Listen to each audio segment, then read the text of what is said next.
Assalamualaikum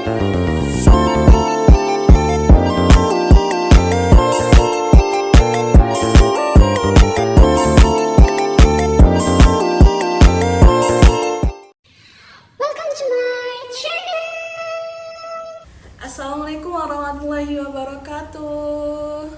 Bagaimana kabarnya hari ini para siswa dan siswi semuanya? Alhamdulillah, semoga semuanya senantiasa diberikan kesehatan dan keselamatan dimanapun kalian berada ya.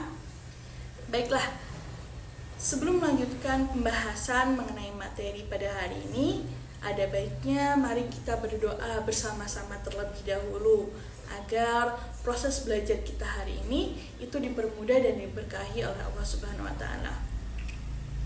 Rabbi zidni ilma warzuqni fahma waj'alni minas sholihin. Para siswa sekalian, pada video kemarin kita telah membahas tentang menghindari sifat tercela. Kita belajar bahwa sifat-sifat tercela seperti iri hati, sombong, malas, dan marah itu tidak hanya merugikan diri kita sendiri, tetapi juga merugikan orang lain di sekitar kita. Kita memahami bahwa menjaga diri dari sifat tercela adalah bagian dari usaha kita untuk menjadi pribadi yang lebih baik dan diridhoi oleh Allah Subhanahu wa taala. Nah, hari ini kita akan melanjutkan pembelajaran kita dengan mengenal lebih dekat sifat-sifat Allah Subhanahu wa taala. Sifat-sifat Allah adalah sifat-sifat yang sempurna dan mulia, yang mencerminkan keagungan dan kebesarannya.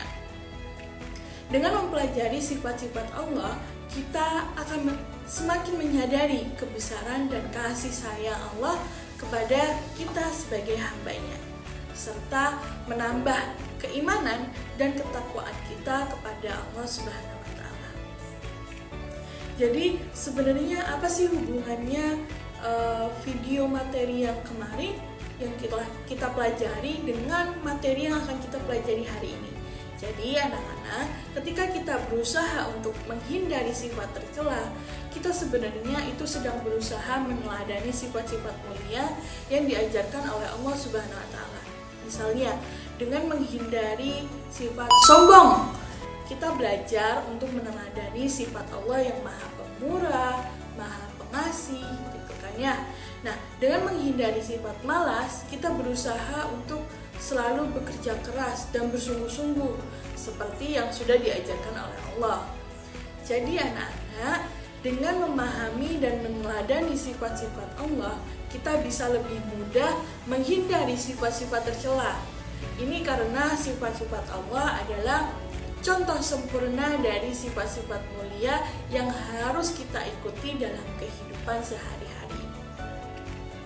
Anak-anak, ketika kita mempelajari sifat-sifat Allah, bukan hanya sekedar menambah ilmu pengetahuan saja, tetapi kita juga membantu kita untuk mendekatkan diri kepadanya. Dengan mengenal sifat-sifat Allah, kita itu akan lebih memahami kebesaran yang dimiliki Allah, rahmatnya, dan kasih sayangnya kepada kita sebagai hamba-Nya. Baik, sebelum masuk ke dalam pembahasan, Ibu mau bertanya nih, kira-kira anak-anak udah tahu belum mengenai sifat-sifat Allah itu? Oke, kalau begitu mari kita pelajari bersama-sama. Oke, yang pertama kita akan mempelajari pembagian sifat-sifat Allah. Yang kedua, kita akan mempelajari salah satu sifat yang dimiliki oleh Allah. Dan yang terakhir, kita akan mempelajari mengenai pengelompokan salah satu sifat Allah yang dikelompokkan oleh para ulama. Baik, sifat-sifat Allah itu kita bedakan menjadi 3. Yang pertama, itu adalah sifat wajib bagi Allah. Kemudian yang kedua ada sifat mustahil bagi Allah. Dan yang ketiga itu adalah sifat jaiz bagi Allah. Nah, insya Allah pada kesempatan kali ini kita akan membahas tentang sifat wajib bagi Allah. Kemudian pada pertemuan berikutnya baru kita akan mempelajari tentang sifat mustahil bagi Allah dan sifat jaiz bagi Allah. Nah, kita mulai dari yang pertama ya, yaitu sifat wajib bagi Allah. Apa itu sifat wajib bagi Allah? Anak-anak, kita ketahui bersama ya bahwa Allah adalah zat yang maha sempurna, zat yang maha agung. Jadi tentu Allah Subhanahu wa Ta'ala itu memiliki sifat-sifat yang hanya dimiliki oleh Allah sebagai pencipta atau sebagai Khalik yang tidak dimiliki oleh semua makhluk ciptaannya. Baik, langsung saja yang pertama. Yang pertama ialah sifat wajib bagi Allah adalah wujud, di mana wujud itu artinya ada. Jadi Allah adalah zat yang pasti ada, dia berdiri sendiri, dia tidak diciptakan oleh siapapun dan tidak ada Tuhan selain Allah Subhanahu wa Ta'ala. Yang kedua yaitu qidam, yang artinya terdahulu atau awal. Nah, dialah sang pencipta yang menciptakan alam semesta beserta semua isinya. Kemudian yang ketiga itu ada sifat baqo, yang artinya kekal. Jadi maksudnya Allah adalah maha kekal. Allah tidak akan punah, binasa, atau mati dan sebagainya. Yang keempat, sifat wajib bagi Allah adalah mukhalafatuhu lil hawa jisi, yang artinya Allah itu berbeda dengan makhluk ciptaannya. Kemudian yang kelima ada qiyamuhu binafsi, yang artinya Allah itu berdiri sendiri, tidak bergantung kepada siapapun dan tidak membutuhkan siapapun. Kemudian selanjutnya sifat yang keenam yaitu wahdaniyah, yang artinya Allah itu maha tunggal, Allah itu maha esa, Allah tidak bersekutu dengan siapapun. Kemudian sifat wajib bagi Allah yang ketujuh adalah qudrat, yang artinya berkuasa. Allah itu maha berkuasa atas segala sesuatu. Tidak ada yang bisa menandingi kekuasaan yang dimiliki oleh Allah Subhanahu wa Ta'ala. Kemudian sifat wajib yang ke-8 yaitu adalah sifat iradat, yang artinya berkehendak. Jadi apabila Allah Subhanahu wa Ta'ala sudah berkehendak, maka jadilah hal itu dan tidak ada seorang pun yang bisa mencegahnya. Kemudian sifat wajib yang ke-9 ialah ilmu, yang artinya mengetahui. Allah Subhanahu wa Ta'ala itu maha mengetahui atas segala sesuatu, baik yang tampak oleh mata manusia atau yang tidak tampak.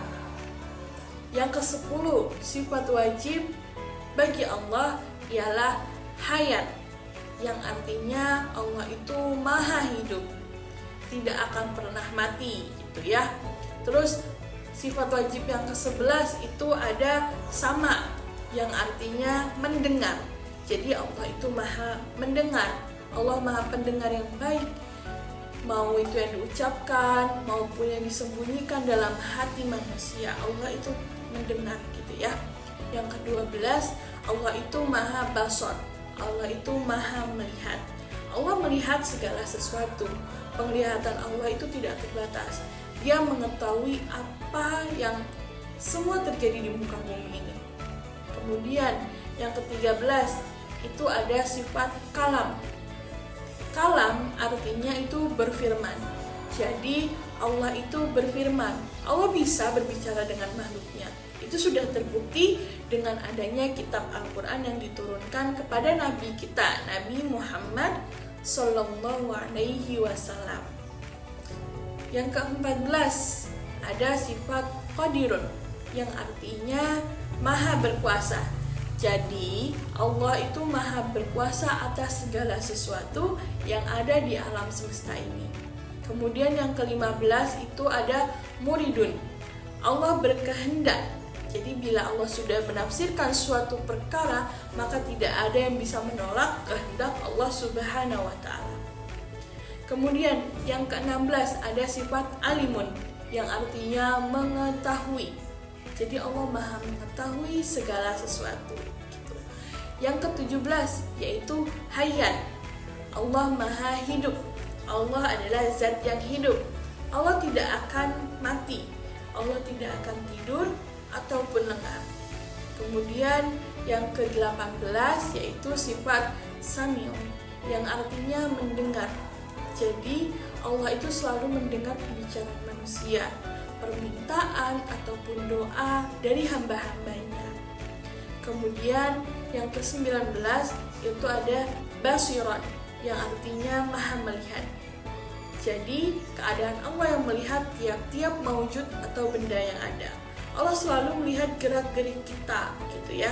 Oleh karena itu hendaknya kita selalu berbuat kebaikan dan menghindari namanya kemungkaran. Kemudian sifat yang terakhir yaitu adalah mutakaliman, yang artinya berfirman atau berkata-kata. Jadi sama ya dengan kalam, juga berarti berfirman.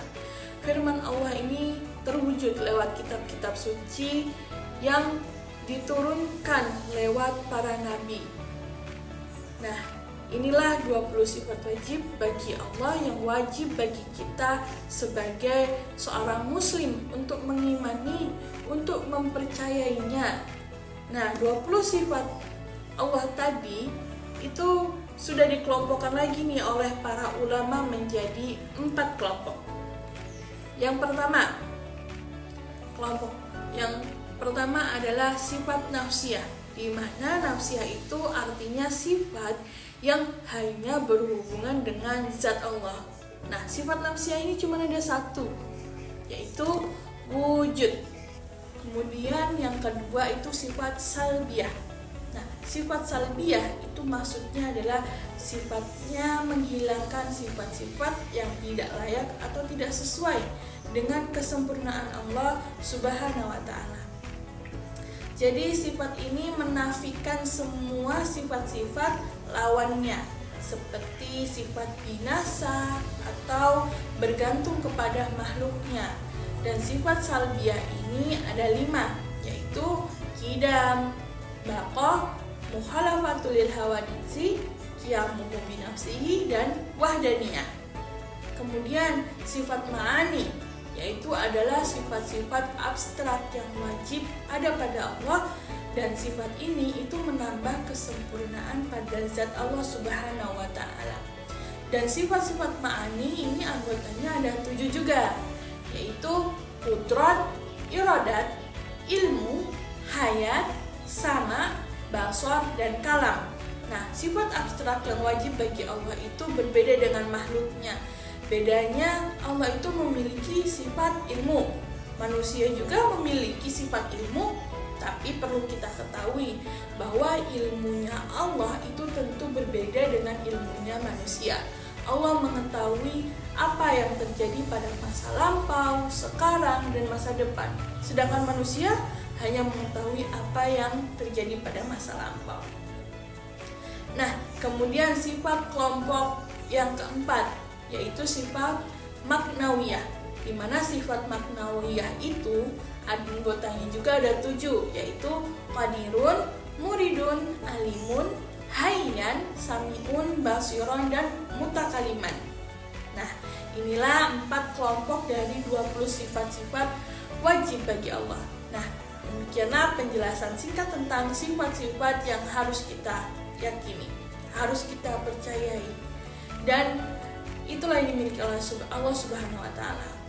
Oke, kesimpulannya pada pagi hari ini ialah sifat-sifat wajib bagi Allah itu ada 20 dan dibagi menjadi 4 kelompok. Nah, baik, sebelum kita selesaikan pembelajaran kita hari ini, mari kita lakukan sedikit evaluasi. Jadi nanti Ibu akan memberikan beberapa pertanyaan kepada kalian dan kalian bisa menjawab pertanyaan itu di kolom komentar.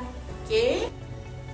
Pokoknya nggak ada benar salah, yang penting teman-teman menjawab, dan itu menandakan bahwa teman-teman memahami materi yang kita pelajari pada hari ini.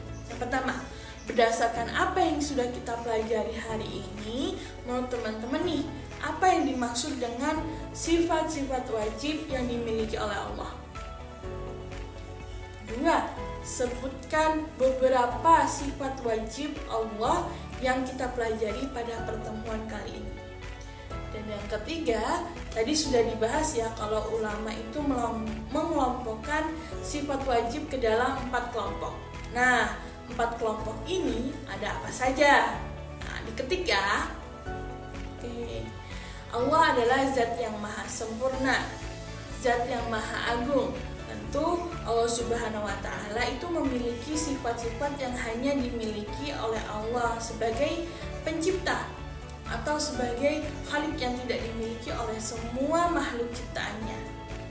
Semoga anak-anak sudah memahami materi hari ini ya. Oke, baik. Sebelum kita tutup, apakah ada yang ingin ditanyakan? Jika dari teman-teman ada yang ingin bertanya mengenai materi pada hari ini, bisa langsung tanyakan di kolom komentar. Oke, terima kasih kepada siswa-siswi yang sudah menonton video pembelajaran ini. Semoga materi yang sudah Ibu sampaikan dapat anak-anak serap dan berguna ya. Sekian video pembelajaran kita hari ini.